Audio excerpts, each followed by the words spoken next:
Þá það náttúrulega svo mikill íþróttaskóli, það íþróttaafreksbrautin hérna og það svo mikið af afreksfólki og íþróttafólki og þau öll alveg ofboðslega heilbrigð og borða rosalega hollt og maður sér bara svolítið svona fyrirmyndir í skólanum sem gott að kannski fara eftir og ég meina hver maður auðvitað velur sér það hvernig hann borðar það, hann getur alveg fundið út í að fara út í einhverju sjoppu. Eins og með þessi þema sem það var geðrækt og svo var hreyfing og svo erum við líka búin að vera í matvæli. Maður sér alls konar svona slagur út á skóla, svona til að líka upp á daginn manns. Það kemur í andrið þá rosalega stór svona skilti sem eru upp á veggnum. Standa 10 svona geðorð eða svona setningar sem eru mjög skemmtilegar og gaman að lesa. Og bara svo var hamingjudagur, sem var kannski ekki tengt Flensborgar, það var mikið lagt upp með hann og bara svona, maður finnur fyrir því að það mikið verið að leggja á sig til að allir í skólanum séu með góða geðheilsu líka, því það skiptir svo miklu máli í þessum þáttum. Hver og einn hugsi aðra, en ég hef alltaf tekið eftir á mér að maður svona fyrir að spá í þeim sem eru kannski ekkert mjög hamingjusamir í skóla og eiga kannski ekki marga að og sem náttúrulega bara mjög leiðilegt. Þá upplagt að vera með eitthvað svona geðræktarár þar sem við mikið lagt upp úr þessu og lagði áherslu á það að öllum líði vel innan veggja skólans.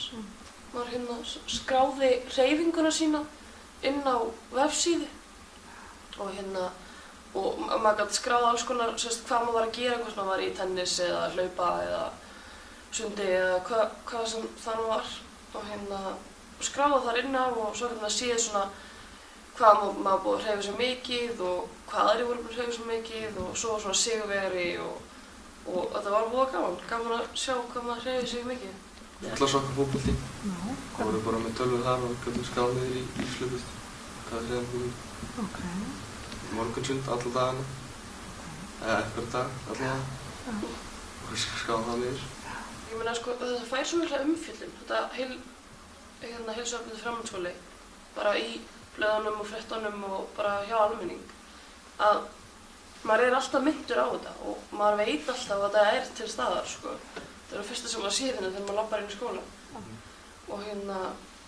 Og ég held að þetta er bara mjög jákvæð umfjöllun, bara allir mjög ánægðir og ég held að það hvetji mann rauninni bara til þess að hafa áhuga og já, það þurfi rauninni ekkert eitthvað svona inn í áfengum líka og kannski það bara mikið, ég veit það ekki.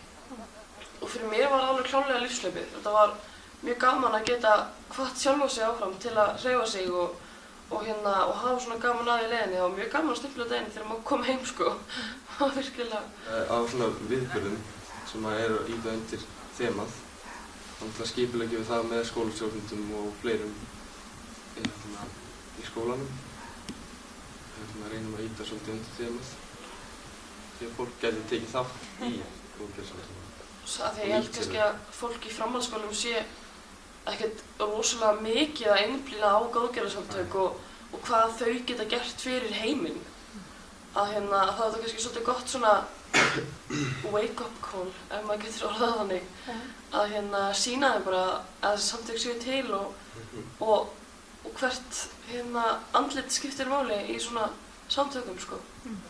Það hefur algjörlega meiri áhrif að kynna sér þetta sjálfur og ég meina strax þegar þetta orðið eitthvað sem að þú hefur áhuga á, eitthvað sem að þú sækst eftir að gera, að þá það orðið mjög skemmtilegra og þú hefur meira gaman að því. Þetta eins og þú fer í háskólanám og þú lærir eitthvað sem að þér finnst alveg óbúslega skemmtilegt og þá mætir þú kannski frekar skólann. Alveg klárlega, eitthvað svona þemadagar, að kynna sér góðgerðarsamtök, alls konar hreyfingar og félög og bara að vera þátttakandi á samfélaginu. Ég held að það sé eitthvað sem skilar þér langmest í lífinu, sko. Þegar ég heyri orðin heilbrigð velferð, þá það fyrsta sem mér dettur í hug samvinna. Fyrir mér er heilbrigði og velferð jákvæður lífsstíll.